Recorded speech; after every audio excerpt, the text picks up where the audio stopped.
Okay, so the very first Popemobile, motorized Popemobile, was designed and built by a company that later went on to build one of the highest quality tractors out of the 30s that nobody ever bought. Who was it? Drop your guess in the comments. Your answer comes in 3, 2, 1. That company? Well, that'd be this one, Graham Page, who later went on to become Graham Bradley. See, the Graham brothers were pretty smart problem solvers / entrepreneur types that grew up on the biggest farm in the state of Indiana. It was actually in Washington, Indiana. And by about 1919, they'd figured out how to put a flatbed on the back of a Model T for their family's farm and decided they'd sell them as kits. Well, those went over like gangbusters, and a few years later, they ended up selling to the Dodge brothers for about $3 million in company stock, as well as positions on the management team.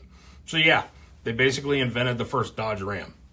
So when Dodge sells to Chrysler in 1927, they sold for $170 million. So the Graham brothers made out like bandits, and they started looking for the next thing. Well, the next thing turned out to be a car company in Detroit called Page Detroit. They bought that, renamed it to Graham Page, and turned their focus towards high-end automobiles. Think Cadillac and Duesenberg and that kind of stuff. And when they found out the Pope didn't have a Popemobile, they decided they'd make him one. And on November 10th, 1929, just after the stock market crashed, they delivered this beautiful black Model 837 to the Vatican. And about 6 weeks later, Pope Pius XI took a ride in it.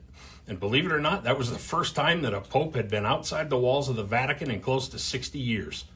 At any rate, they built cars until the Great Depression kind of forced their hand to diversify the product line so they could keep the lights on until the market came back. But rather than sell stuff like, waffle makers and wood stoves, they actually went towards the tractor market. They figured, look, our roots are in ag and we know this stuff. So let's build a tractor for farmers. And so they did. And it was a really high quality tractor. Had a lot of really nice standard equipment features and stuff like that. I believe it was among the first tractors, if not the first, to come with standard electric start. I think it came out in 1937-ish.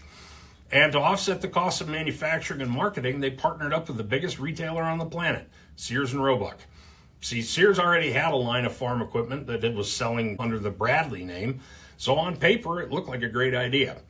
Sadly, it didn't. The partnership kind of fizzled out. Sears didn't honor their end of the deal, and I think they only ended up building something like 2,400 tractors.